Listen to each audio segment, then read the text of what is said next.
وما خلقت الجن والإنس إلا ليعبدون.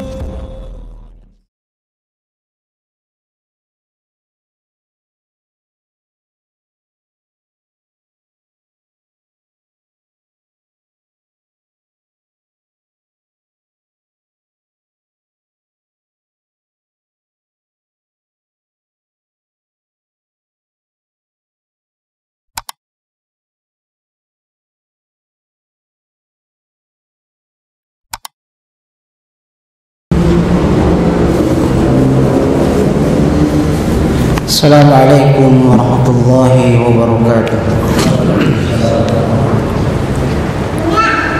Innal hamdalillah nahmaduhu wa nasta'inuhu wa nastaghfiruh wa na'udzu billahi min shururi anfusina wa sayyiati a'malina. May yahdihillahu fala mudilla lahu wa may yudlil fala hadiya lahu. Asyhadu an la ilaha illallah wahdahu la syarika lahu وأشهد أن محمدا عبده ورسوله. يا أيها الذين آمنوا اتقوا الله حق تقاته ولا تموتن إلا وأنتم مسلمون. يا أيها الناس اتقوا ربكم الذي خلقكم من نفس واحدة وخلق منها زوجها وبث منهما رجالا كثيرا ونساء واتقوا الله الذي تساءلون به والأرحام إن الله كان عليكم رقيبا. يا أيها الذين آمنوا اتقوا الله وقولوا قولا سديدا يصلح لكم أعمالكم ويغفر لكم ذنوبكم ومن يطع الله ورسوله فقد فاز فوزا عظيما. أما بعد فإن أصدق الحديث كتاب الله وخير الهدي هدي محمد صلى الله عليه وسلم وشر الأمور محدثاتها وكل محدثة بدعة وكل بدعة ضلالة وكل ضلالة في النار. Ma'asyiral ikhwan wal akhwat kaum muslimin wal muslimat rahimakumullah. Pertama puji dan syukur mari kita persembahkan kehadirat Allah Subhanahu wa taala. Alhamdulillah kita masih diberikan oleh Allah nikmat yang begitu banyak. Nikmat al-Islam dan nikmat as-sunnah. Dan juga Allah taala masih memberikan kepada kita kesempatan untuk hadir di taman-taman surga Allah, yaitu hadir di majelis ilmu. Menjelang Ramadan ini hadir di majelis ilmu ini adalah hal yang sangat penting dalam rangka kita ini tazawud, itu membekali diri dengan ilmu-ilmu agar kita betul-betul memahami bagaimana kita beribadah di bulan Ramadan. Dan salawat beserta salam semoga tercurah limpahkan kepada Nabi Muhammad sallallahu alaihi wasallam beserta keluarga, sahabat, tabi'in dan tabi'in. Dan kita semua mudah-mudahan termasuk orang-orang yang senantiasa mengikuti sunnah-sunnahnya. Ma'asyiral jamaah, pembahasan lanjutan kita atau tema yang masih kita bahas dari tema pekan yang sebelumnya itu tentang membekali diri seputar ilmu Ramadan. Dan ini adalah pembahasan dari kitab Zadus Shaim, ya, Zadus Shaim yang dikarang oleh guru kami Syekh Muhammad bin Shalih Al-Munajjid hafizahullah ta'ala. Jadi kitab Zadus Shaim ini menjelaskan tentang bekal bagi orang yang berpuasa, hal yang berkaitan ya sikap kita, bagaimana kaifiat kita mengisi bulan Ramadan ini dengan ibadah dan ketaatan. Baik, di pertemuan yang lalu kita sampai ke pembahasan larangan mendahului Ramadan dan hikmah larangan mendahului Ramadan dengan puasa 1 atau 2 hari. Ya. Lalu di sini disebutkan qabla lailatul ula wasaya qabla dukhulil lailatul ula min Ramadan. Beberapa wasiat atau pesan sebelum masuknya malam pertama dari Ramadan. Ini poin yang berikutnya, wasiat atau pesan-pesan sebelum masuknya malam pertama ya dari bulan Ramadan. Di sini yang pertama, tasfiyatun nufusi minasyahna'i wa islahu ma afsadahu syaitan min alaqah. Ini pesan bagi kaum muslimin sebelum masuknya Ramadan atau malam pertama Ramadan. Di sini kata Syekh Munajjid, membersihkan diri dari berbagai macam rasa dendam dan memperbaiki hubungan-hubungan yang telah dirusak oleh syaitan. Saya ulang, jadi memperbaiki diri atau membersihkan jiwa dari berbagai rasa dendam dan juga memperbaiki hubungan yang telah dirusak oleh syaitan. Baik. Poin yang pertama dari subtema yang dibahas malam hari ini, yang pertama sebelum kita masuk ke malam yang pertama di bulan Ramadan ini, pesan-pesan dari para ulama salaf, bersihkan diri ini dari rasa dendam. Hendaklah kita memperbaiki hubungan antar sesama muslim, antar sesama manusia yang telah rusak. Jadi ini pesan para salafus salih, jangan sampai ya kita masuk di bulan Ramadan namun dalam hati ini masih tersimpan, masih terpendam rasa dendam kepada sesama.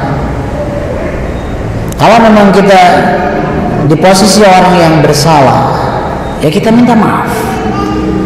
Kalau misalkan kita di posisi orang yang dizalimi atau kita orang lain salah kepada kita, kita berikan maaf.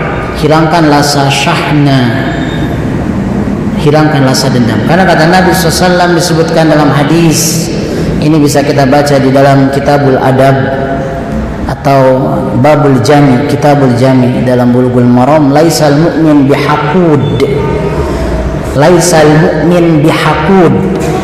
Orang mukmin itu bukanlah tipe orang yang suka mendendam. Mendendam itu menyimpan rasa benci, sehingga rasa benci ini terus mengakar dan tidak tuntas, bahkan bisa menimbulkan rasa hasad kepada orang itu, bahkan bisa saja menimbulkan hal-hal yang lain. Ya, ini dari rasa dendam. Makanya bersihkan supaya apa? Supaya jauh dari rasa dendam, perbaiki hubungan-hubungan kita. Ya. Lalu yang kedua, as-sidqu fit taubah bi alla takuna mujarrad ta'jilin lidunub ila ma ba'da Ramadan. Hendaklah kita sungguh-sungguh dalam bertaubat dengan tidak menunda-nunda ya dosa kita sehingga sampai ke bulan Ramadan. Ini jelas, membersihkan diri, membersihkan hati dari rasa dendam dan juga membersihkan jiwa dari dosa-dosa. Bahkan kemarin saya ulas bahwa di antara hal yang membuat beratnya kita beribadah di bulan Ramadan itu masih banyak dosa yang kita lakukan, sehingga tidak menutup kemungkinan di saat kita ya susah untuk melaksanakan misal qiyamul lail, melaksanakan ibadah-ibadah ini karena dosa yang belum kita taubati, bahkan dosa yang terus kita lakukan. Makanya di dalam kitab apapun para ulama membahas tentang persiapan menuju Ramadan, selalu di sana as-sidqu fit taubah, taubatan nasuha. Ya, jadi persiapkan diri ini dengan mempersiapkan taubat yang sungguh-sungguh. Jadi jangan sampai begini, sudahlah nanti saya taubatnya di bulan Ramadan saja. Apakah kita dijamin akan sampai ke bulan Ramadan? Belum tentu. Makanya kita banyak istighfar, kita banyak memohon ampun kepada Allah dari dosa-dosa yang kita lakukan sebelum Ramadan datang. Baik. Lalu yang ketiga, wasiat sebelum masuk malam pertama di sini kata Syekh Munajjid hafizahullah, tafaqqudul muhtajin min aqarib wa jiran wa ghairihim li'alla yajtami' 'alaihim ju'us siyam wa ju'ul faqr. Hendaklah kita memperhatikan orang-orang yang butuh, orang-orang yang membutuhkan dari kerabat kita atau tetangga kita. Cari mana tetangga, kerabat kita yang mana mereka membutuhkan. Kenapa demikian? Bagi orang-orang yang miskin, bagi orang-orang yang fakir, di saat bulan-bulan biasa saja mereka merasakan sakitnya kefakiran itu, sakitnya kekurangan. Sehingga dengan datangnya Ramadan, dia memang ya sudah terbiasa seperti itu. Namun di sana ada dua ya yang dirasakan. Satu memang ini lapar karena memang sedang puasa Ramadan. Yang kedua memang dia orang fakir. Minimal. Di saat kita memperhatikan saudara-saudara kita yang membutuhkan, baik tetangga atau kerabat, yang ternyata Masya Allah mereka masih jauh daripada kita kekurangan. Minimal di saat Ramadan, mereka itu hanya merasakan rasa laparnya karena puasa Ramadan, bukan rasa sakitnya karena kefakiran. Karena kita membantunya. Inilah barangkali persiapan ya yang akan dilaksanakan oleh seorang mukmin, karena dengan puasa Ramadan nanti rasa sayang kita terhadap orang-orang miskin akan terbangkitkan, akan tergugah. Karena kita pun merasakan apa? Lapar. Kita merasakan lapar karena memang kita puasa di bulan Ramadan, sedangkan mereka sudah terbiasa. Ya, sudah terbiasa. Nah ini jamaah. Makanya sebelum masuk di malam-malam pertama di bulan Ramadan ini, carilah saudara kita. Sebelum mereka pun sama seperti kita atau kita pun sama seperti mereka. Ya mudah-mudahan mereka ini termasuk orang-orang yang ya merasa bahagia dengan bantuan kita, walaupun kita semampunya membantu mereka. Ya, membantu mereka. Baik. Ini hal yang apa? Hal yang diwasiatkan oleh para ulama. Lalu diperbolehkan kata para ulama at-tahni'ah birrasail jamilah wa ajmalu minha tahni'atun bittisalin yatabadalani fiha du'a wal farah bisyar. Nah misalkan kalau bertebaran sebelum Ramadan ini, misalkan ya ucapan-ucapan selamat ya tahni'ah, ini hal yang diperbolehkan, bahkan dianjurkan apabila disertai dengan doa. Kita mengirim kepada sesama muslim agar kita semua diberikan kemudahan untuk beribadah di bulan Ramadan ini. Ini boleh.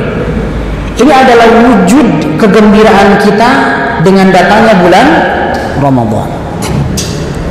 Bahkan di kajian semalam tadi, kajian kitab hadis ya hukum dan adab ya dijelaskan bahwa Nabi pun memberikan kabar gembira. Hanya kalau zaman dulu belum ada teknologi seperti sekarang, langsung Nabi menyampaikannya, atakum Ramadan syahrul mubarak. Kalian akan didatangi bulan Ramadan, bulan yang diberkahi oleh siapa? Allah. Jadi kita pun boleh mengirim pesan, mengirim kata-kata kepada sesama muslim dengan datangnya bulan apa? Ramadan. Diiringi dengan doa kepada sesama muslim agar ya di sini dengan datangnya Ramadan kita ini berbahagia. Ya, dan ini hal yang diwasiatkan oleh para ulama. Taib. Jadi 4 hal wasiat sebelum masuknya malam pertama di bulan Ramadan, ya membersihkan jiwa dari dendam dan memperbaiki hubungan-hubungan sesama manusia. Ya, kemudian bersungguh-sungguh bertaubat. Kemudian mencari saudara-saudara kita yang membutuhkan. Ya. Dan yang terakhir adalah mengucapkan selamat dengan datangnya Ramadan diiringi dengan doa kepada sesama muslim. Ini adalah wujud kita berbahagia dengan datangnya bulan Ramadan. Ini boleh, ini boleh.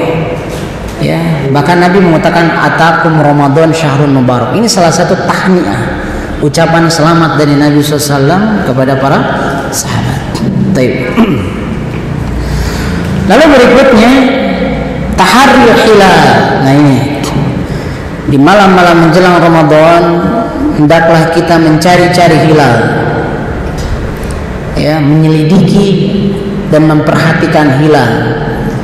Bahkan ada hadis yang hasan disebutkan, diriwayatkan oleh Imam Tirmidzi, ahsu hilal Sya'ban li Ramadan. Jadi ini perbedaan. Kalau bulan-bulan selain Sya'ban, sahabat ini tidak terlalu memperhatikan keluar malam hari, tidak, biasa saja. Tapi kalau di bulan Sya'ban, Nabi SAW itu lebih, dan sahabat lebih memperhatikan hilal. Bahkan di sini disebutkan mereka itu selalu keluar di malam menjelang 29 Sya'ban. Tujuannya untuk apa? Melihat hilal Ramadan.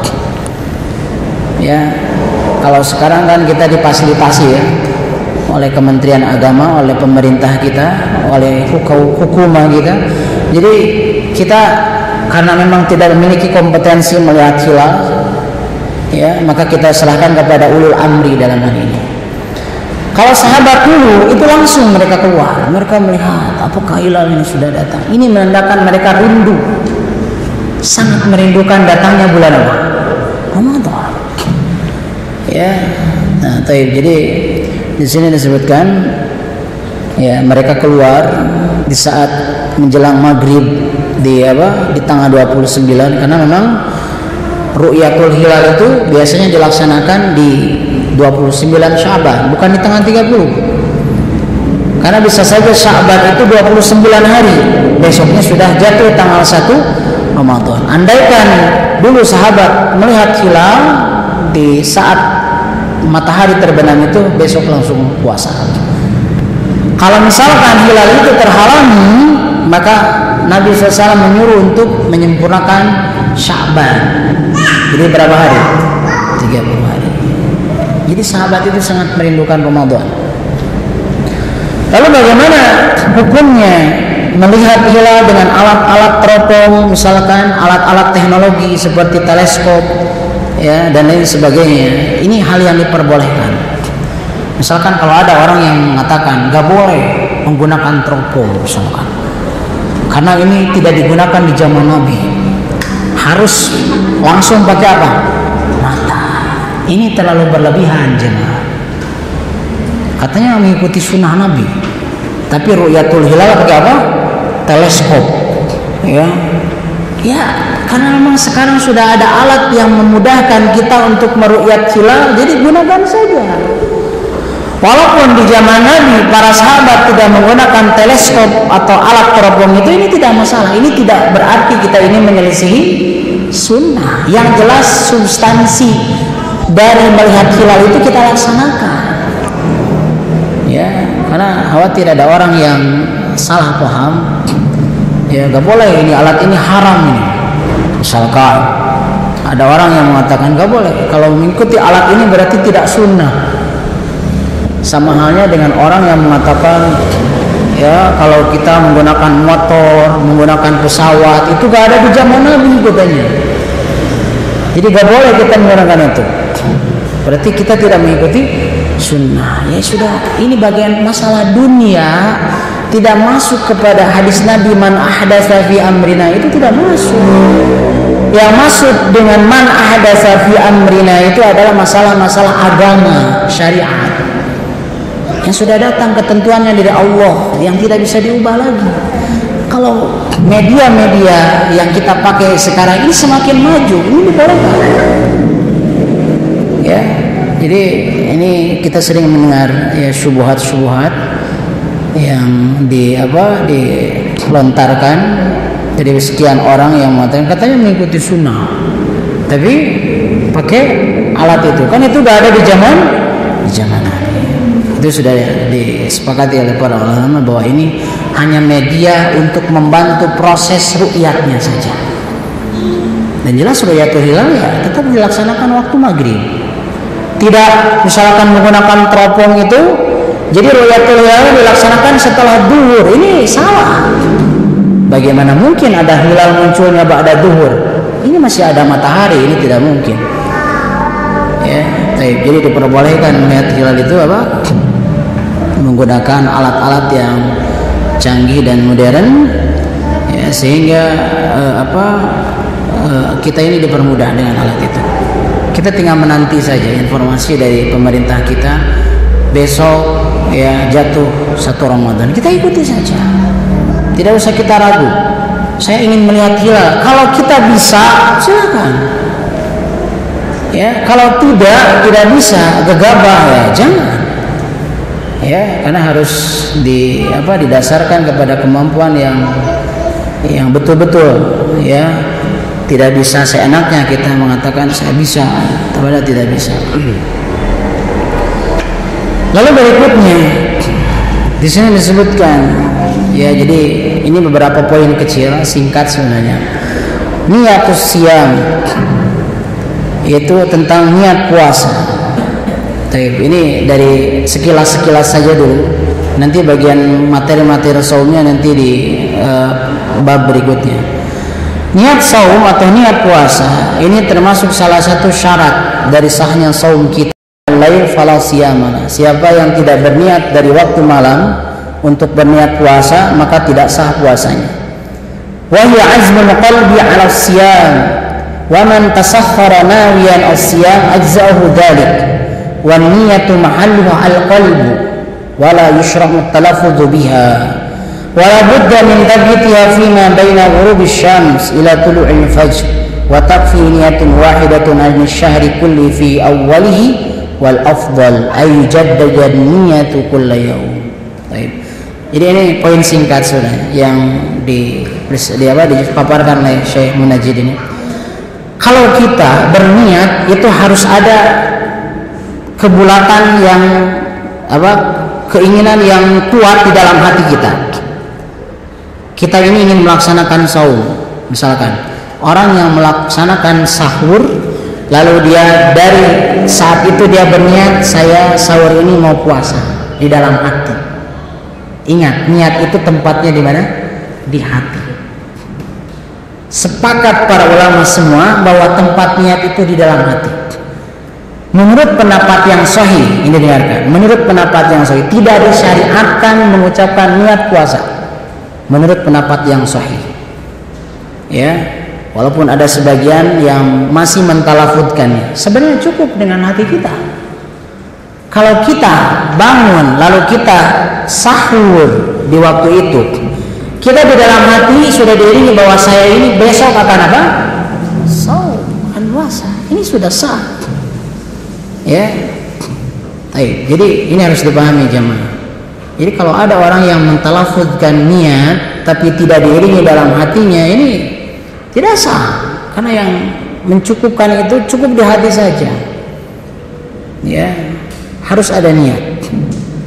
Dan sebenarnya niat itu ada 2 pendapat. Ya, bisa dilaksanakan hanya 1 kali saja di awal bulan. Ini mencukupi saum 1 bulan.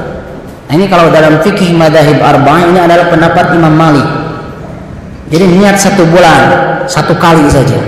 Jadi dianggap bahwa saum 1 bulan itu 1 paket lah gitu, 1 bulan semua.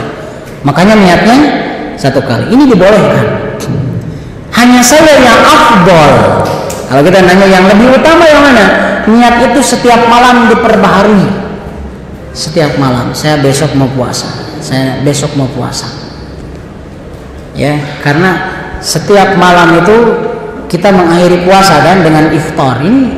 Jadi setiap hari ini puasa kita terhenti, terputus dengan adanya apa? Iftar, buka puasa. Makanya kita dianjurkan memperbaharui apa? Niat. Tapi tidak perlu diucapkan. Menurut pendapat yang sahih begitu. Cukup di dalam apa? Hati kita. Ya, cukup di dalam hati kita. Baik. Itu masalahnya. Jadi ya biasakan kita ini niat agar betul-betul ibadah kita diterima oleh Allah. Karena bagaimanapun juga kalau tanpa niat tidak sah. Ini syarat. Ya. Baik.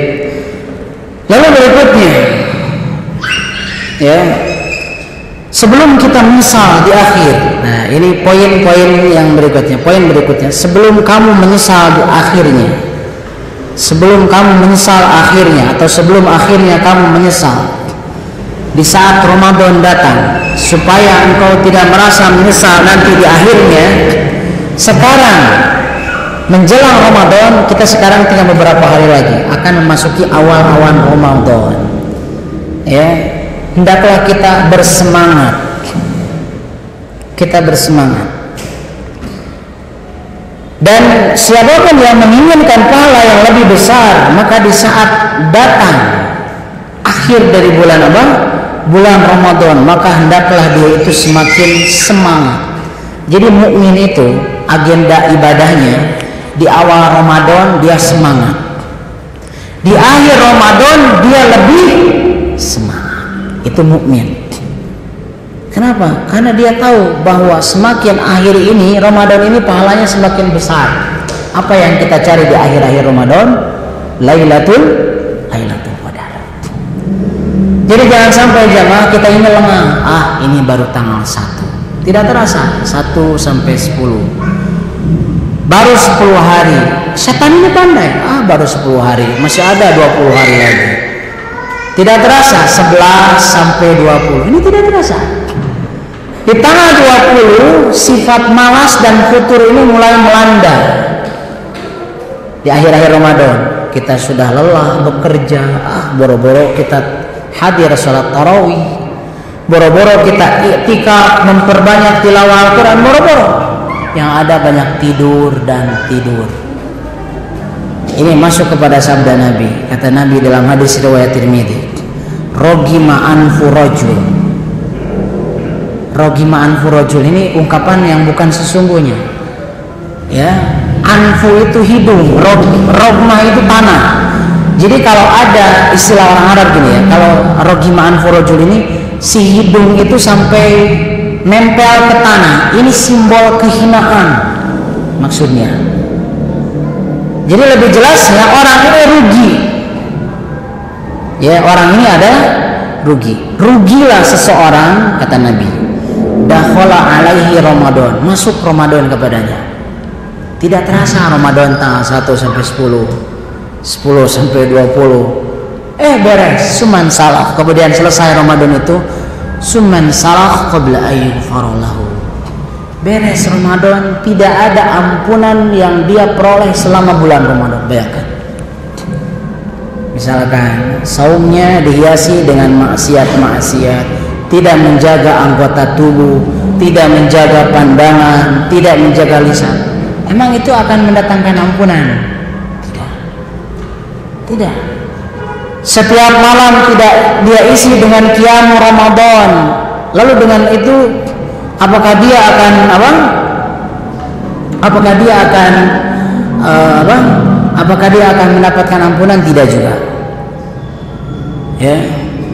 Itu demikian. Jadi oleh karena itu jemaah rahimakumullah, sebelum datangnya bulan Ramadan, sebelum Ramadan itu berakhir, ya, sebelum Ramadan itu berakhir, datang dan berakhir, maka hendaknya kita semangat dari awal dan lebih semangat lagi di akhir. Lebih semangat lagi di akhir. Ya, nah makanya jemaah rahimakumullah kita persiapkan dari sekarang. Ya, jadi jangan sampai kita lengah karena setan itu pandai sekali menggoda manusia.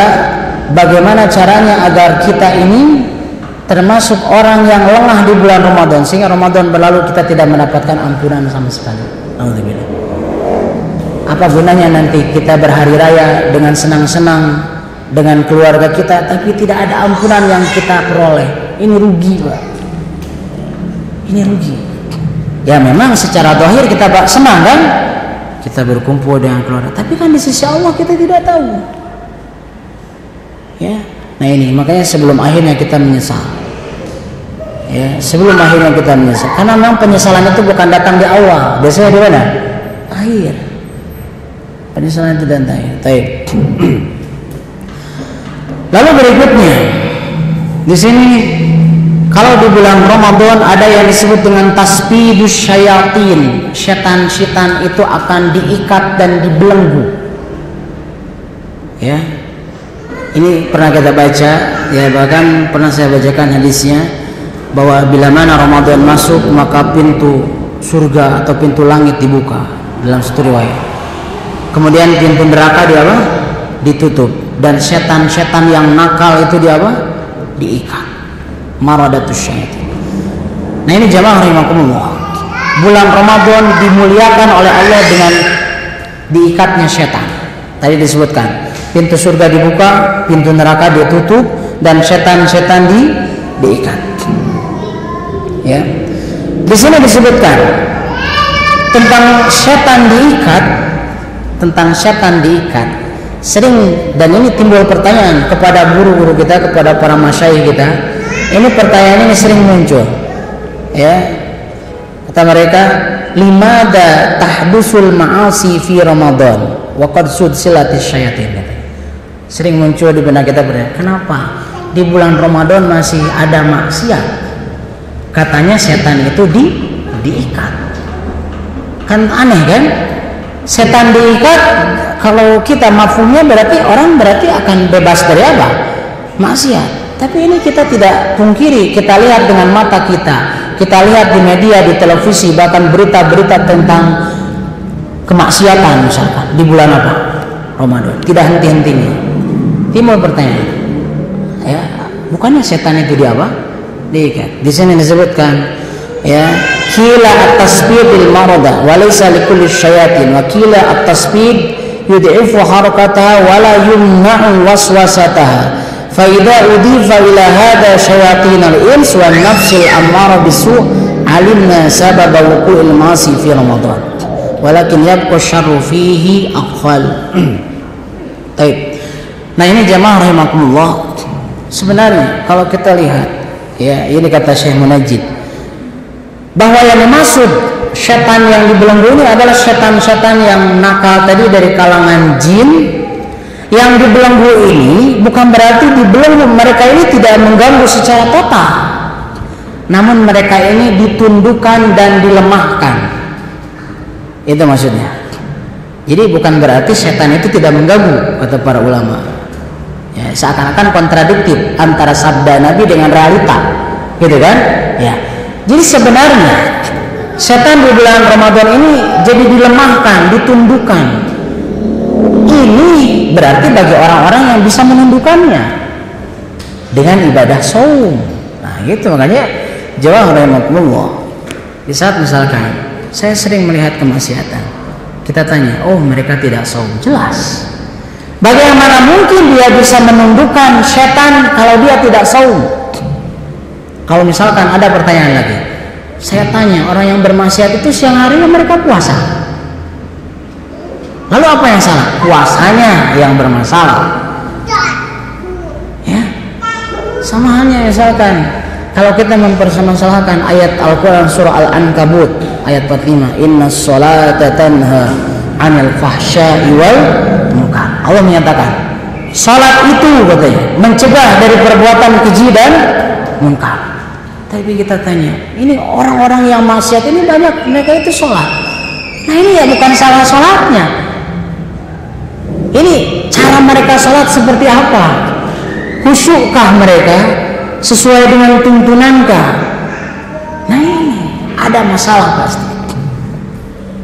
Jadi sebenarnya semua ibadah kita ini kalau dilaksanakan sempurna dan sesuai dengan tuntunannya, insya Allah bisa. Insya Allah bisa. Semuanya efektif sesuai dengan tujuannya. Saum akan menundukkan setan, hawa nafsu kita akan diredam. Salat akan mencegah dari perbuatan keji dan munkar. Ini semuanya efektif sesuai dengan tujuannya. Jadi janganlah kita mengkontradiksikan antara dalil dengan realita. Ini pertanyaannya sampai ke para masyayikh, kenapa banyak maksiat? Orang-orang Islam padahal mereka puasa. Nah, berarti ada sesuatu di puasa mereka. Baik. Lalu di sini disebutkan, ya, poin yang penting yang patut kita perhatikan, bahwa seorang mukmin janganlah dia ini menjadi orang yang futur. Janganlah futur ketika Ramadan, loyok gitu ya. Jangan futur. Ini apa yang disampaikan oleh Nabi Shallallahu Alaihi Wasallam di sini, bahwa Nabi Shallallahu Alaihi Wasallam ya selalu memotivasi kita, lillahi fi kulli lailatin utaqa'u minan nar. Ya, Allah ini memerdekakan hamba-hambanya dari siksaan neraka setiap malam dari Ramadan. Jadi gini jemaah, bagi orang-orang yang betul-betul penghambaan atau ibadahnya sangat hebat, itu mereka akan menjadi terbebas dari api neraka. Itu dengan Ramadan. Masa kita harus futur? Nyantai istilahnya, kalem. Bahaya ini. Ya, kalau nyantai dan kalem ini, insya Allah ini tidak akan selesai. Ya, tidak akan selesai. Kita akan diserang oleh setan, lalu ya kita tidak akan mendapatkan keutamaan Ramadan awalnya, tengahnya sampai akhirnya selesai. Makanya janganlah futur, semangat. Ya. Lalu hindarilah di bulan Ramadan, janganlah dekati pencuri-pencuri yang ada di bulan Ramadan. Nah, ini bahasa kiasan. Pencuri-pencuri yang menikam kita di saat Ramadan. Tanpa sadar kaum muslimin ini, mereka ini dicuri. Ini istilah kiasan ya. Ini jamaah rahimakumullah. Sekarang ini ya, di tangan kita ini ada ponsel, ya, ada HP atau ada televisi media misalnya, ya. Ini posisi yang kita pakai ini bisa jadi pencuri. Tanpa sadar ya, mereka ini jadi pencuri. Apa yang mereka curi? Waktu kita yang berharga. Di sini disebutkan bahwa di bulan Ramadan, di saat seorang muslim ini lengah, maka dia ini akan memenuhi waktu-waktunya dengan menonton siaran-siaran televisi yang tidak bermanfaat. Ini catat. Mending kalau yang dia tonton ini misalkan ya kajian-kajian Islam, itu bermanfaat insya Allah. Ini hanya ya, tontonan-tontonan yang tidak bermanfaat, musik dan lain sebagainya. Seharinya seperti itu. Ya, pegang HP hanya main game terus dari pagi sampai maghrib, masya Allah. Makanya hati-hati Pak, ngelatih anak kita rajin puasa, kasih HP, nih dikasih kuota berapa ratus giga. Wah, ini bahaya. Dicuri anak kita ini. Ini tanpa sadar. Ya, dan di zaman modern ini memang ini sangat rentan betul aja. Karena di saat belum ada alat-alat ya seperti televisi ya, ini masih dicurinya dengan hal-hal yang lain. Ini sangat mudah sekali. Makanya jemaah rahimakumullah, ya, kita kalau misalkan sudah ada keinginan ingin menghabiskan waktu kita ingin nonton film-film yang tidak bermanfaat, sudah masukin dulu lah televisi, udah 1 bulan ini udah, daripada nonton yang tidak manfaat. Mending kalau yang manfaat, ya, mending kalau yang manfaat. Nah, makanya jamaah rahimakumullah, kita jangan sampai lengah. Ada pencuri di rumah kita, betul kan? Iya. Yang kita pegang sehari-hari ini bisa jadi pencuri kalau kita tidak betul-betul memperhatikan waktu. Ada wallahu a'lam. Kita jeda dulu untuk isya. Sallallahu ala nabiyina Muhammadin wa ala alihi wasallam. Assalamualaikum warahmatullahi wabarakatuh.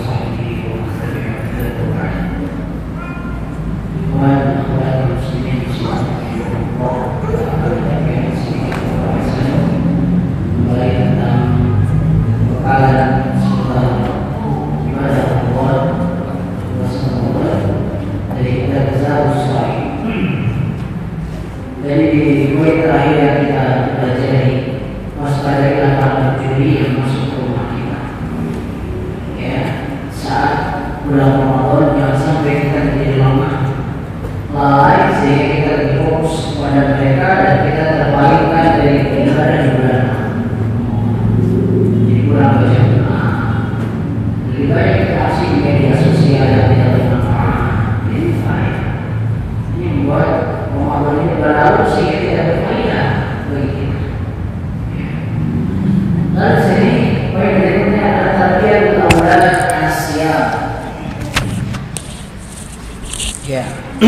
mendidik anak untuk berpuasa.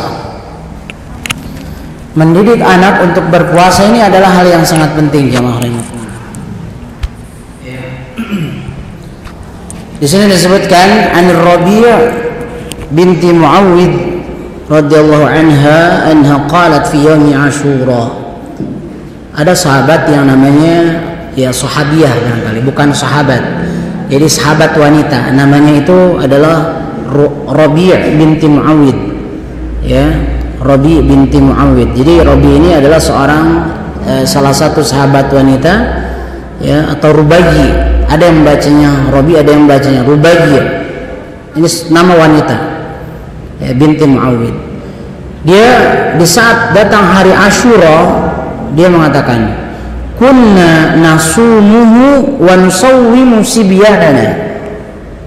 Ya, kita dari dulu sering puasa Asyura. Jadi memang sebelum datang Ramadan atau kewajiban tentang ibadah puasa di bulan apa? Ramadan. Saum Asyura ini adalah hal yang harus ditekankan dulu. Bahkan pernah saya baca di beberapa referensi kitab para ulama bahwa di zaman jahiliyah orang-orang Quraisy pun sudah mengenal hari Asyura. Jadi Asyura ini bukan hal yang baru, ya ikhwan. Ya, jadi dari dulu. Nah, dikukuhkan dengan syariat Islam ada perintah untuk puasa Asyura. Ini sebelum perintah puasa di bulan Ramadan. Nah, sehingga kata Rubayyi ini kita puasa di bulan Asyura tadi 10 Muharram, dan kita pun melatih anak-anak kita berpuasa. Kata sahabat-sahabat wanita ini, kata Rubayyi tadi, kita berpuasa dan kita pun melatih anak-anak kita untuk apa? Puasa. Makanya latih. Walaupun misalkan walaupun misalkan puasa ini belum diwajibkan kepada anak kita yang masih kecil, ya, belum diwajibkan. Karena syarat wajibnya puasa ini adalah mukallaf. Mukallaf itu yang sudah balik dan berakal, kan? Ya. Anak kita masih 7 tahun, masih 6 tahun, masih belum balik, latih mereka untuk puasa. Gak apa-apa mereka puasanya misalkan dari subuh sampai jam 10, gak apa-apa. Ya, lalu mereka lanjut lagi. Hanya saja kita tiru ini, para ummahat, perlu antum ya perhatikan ini. Tiru para sahabiat ini, diantaranya Rubayyi. Kata Rubayyi begini, wa naj'alu lahumul lu'bah minal 'aini as-suf fa idza baka ahaduhum 'ala at-ta'am a'taynahu dzalik hatta yakuna 'indal iftar. Jadi kalau misalkan si anak kita ini kan malum anak-anak, lapar. Bu lapar, Umi lapar. Orang dewasa aja lapar, kan? Iya, apalagi anak-anak yang baru dilatih puasa. Nah, biasanya para istri-istri sahabat ini membuatkan mainan, sejenis mainan dari kapas. Diajak beraktivitas. Ini sifatnya edukasi, mendidik. Jadi jangan salah kaprah juga ya tadi. Misalkan kita nyuruh anak kita puasa, puasa ini dibebaskan HP 1 bulan, kasih kuota berapa puluh giga. Wah, itu bukan mendidik itu. Malah menghancurkan ya anak kita secara tidak langsung, melatih dengan cara yang salah. Makanya kalau memang kita, ya ini kewajiban orang tua, ya bukan hanya ibunya, ya. Jadi kalau kita di saat melatih anak kita ini perlu kesabaran. Buatlah sebuah kegiatan-kegiatan yang mengedukasi mereka, membuat minimal mereka ini lupa dari makan dan minum gitu. Ya sahabat pun demikian, istri sahabat juga, sehingga tidak terasa waktu sudah maghrib lagi. Ini kan gitu. Ya ini kan masa kanak-kanak itu perlu pembiasaan. Karena suatu saat mereka kalau sudah biasa, insya Allah mereka tidak merasa berat. Dan anak yakin antum-antum yang sekarang terbiasa saum, ya itu karena dari dulu, dari kecil sudah dibiasakan oleh orang tuanya, dididik harus puasa. Jadi ini hal yang disunnahkan, ya dianjurkan kita ini mendidik anak kita untuk apa? Saum Ramadan semampu dia. Semampu dia. Kita boleh memberikan hadiah, ini boleh untuk mendorong mereka. Dalam ilmu tarbiyah ini boleh. Ini untuk memotivasi mereka. Ya, namun nanti kalau sudah dewasa tidak perlu lagi mengharapkan hadiah. Ini malum anak-anak. Boleh dalam hal ini para ulama mengatakan agar memicu mereka hafalan Quran ini boleh. Ya. Nah ini makanya para sahabat ya di sini apa yang dicontohkan oleh istri-istri para sahabat Nabi Shallallahu Alaihi Wasallam ya, bahwa Nabi SAW pun mengingatkan kita agar berpuasa ya. Lalu di saat kita memiliki anak-anak, kita didik mereka agar berpuasa juga, agar suatu saat mereka tumbuh menjadi muslim yang bertakwa. Di saat mereka tahu Ramadan, maka mereka pun akan puasa. Nah ini jemaah rahimahullah, ini hal yang sangat penting. Pendidikan ini ya dalam masalah pengenalan syariat agama ini adalah hal yang wajib. Karena Allah perintahkan pada kita para lelaki, ya ayyuhalladzina amanu qu anfusakum wa ahlikum naro. Ini adalah pengamalan dari ayat itu. Kalau kita mengabaikan saja nggak apa-apa. Memang kadang-kadang ini apalagi tabiat seorang ibu, kadang-kadang kasihan lihat anaknya menangis. Misalkan ya, misalkan. Jadi kita lihat kondisinya, kalau misalkan anak biasa saja ya, misalkan dia masih mampu ya lanjutkan dulu. Si anak ini agar dia merasakan. Ya puasa itu seperti itu rasanya, lapar. Apalagi kita mengalihkan perhatiannya, Dek tahu gak bahwa kalau orang miskin itu setiap hari begini laparnya. Jadi anak kita berpikir, oh iya, makanya kita harus baik sama orang miskin. Ini pendidikan luar biasa. Mendidik agar anak kita pun peduli terhadap orang-orang miskin. Jadi dibalik kita mendidik saum anak-anak kita ini agar mereka terbiasa. Ya, dan di lain sisi agar menanamkan kepedulian juga agar mereka tergugah, agar ya menyayangi sesama manusia, sesama orang-orang miskin yang ada di sekeliling.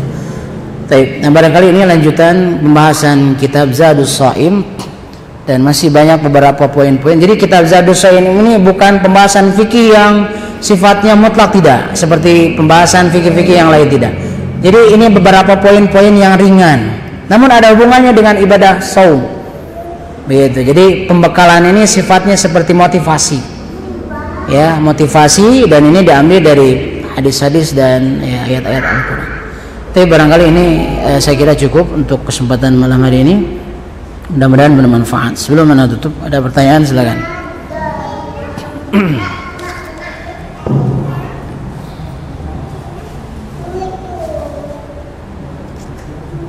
Bagaimana hukumnya yang menetapkan di pertengahan bulan Sya'ban sebagai pembuka lembaran baru catatan amal dengan melakukan saling maaf-maafan? Apakah yang menjadi dalil niat puasa dilakukan secara lisan dan di waktu ba'da salat tarawih? Taib. Jadi begini.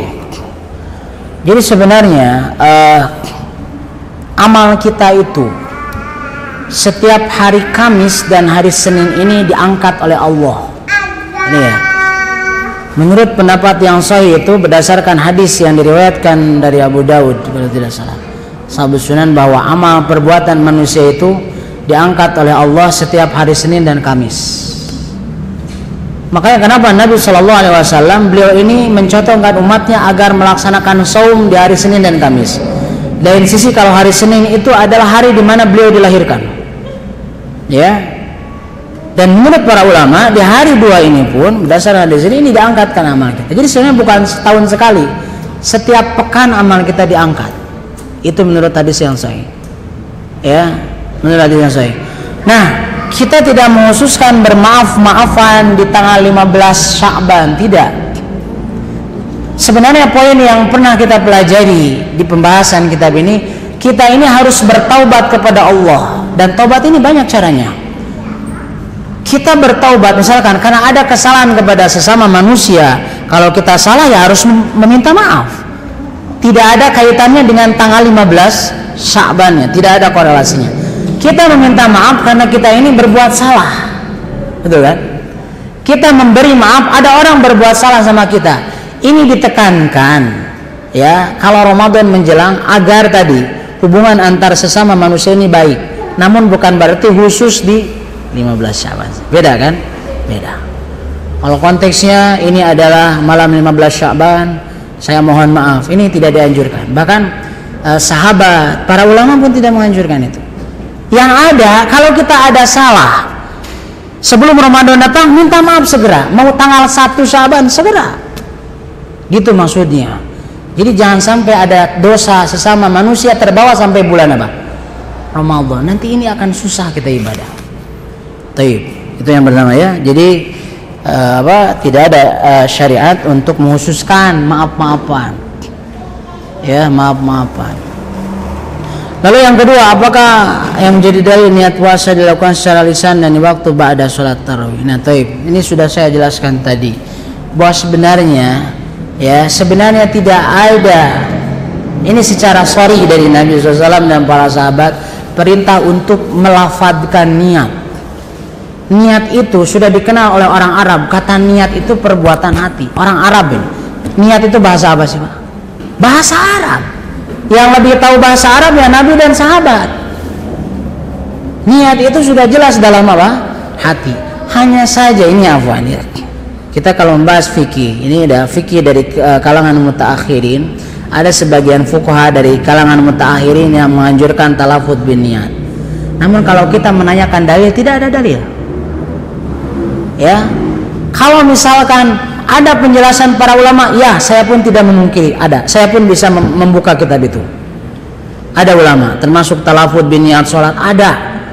Hanya saja kalau bertanya dalil, tidak ada dari Nabi SAW. Yang Nabi sebutkan innamal amal binniat, titik, begitu saja. Tidak ada tambahan misalnya. Karena yang ada, kalau misalkan niat itu diucapkan, ya ada sebagian ulama yang berijtihad katanya gini, agar apa yang diucapkan lisan membantu hati. Ini tidak sedikit juga. Ini wallahu alam, ya. Wallahu alam. Allah yang lebih tahu. Namun kitalah saksikan. Misalkan ada orang yang mentalafuzkan niat sebelum dia sholat, apa yang terjadi? Ada jadi was-was. Yang aja jadi apa? Was-was. Jadi takbir ihramnya dilakukan jadi berulang kali. Ya ini memang wallahu alam dalam hal ini. Hanya saya secara literasi ilmiah bahwa tidak ada keterangan dari Nabi SAW, baik dari sahabat pun tidak ada, ya ulama mujtahid pun, ulama madzhab pun tidak ada. Ya jadi ya kita mencukupkan ya hanya dengan niat di dalam apa saja, di dalam hati cukup. Ini disepakati oleh para ulama. Niat dalam hati ini adalah hal yang wajib. Kalau tidak niat dalam hati tidak sah. Kalau ada yang mengatakan kalau saya tidak berniat di lisan itu sah. Begitu. Jadi yang disepakati itu niat dalam apa? Hati. Semua ulama sepakat. Niat itu dalam apa? Dalam hati. Wallahu a'lam. Baik. Cukup. Silakan.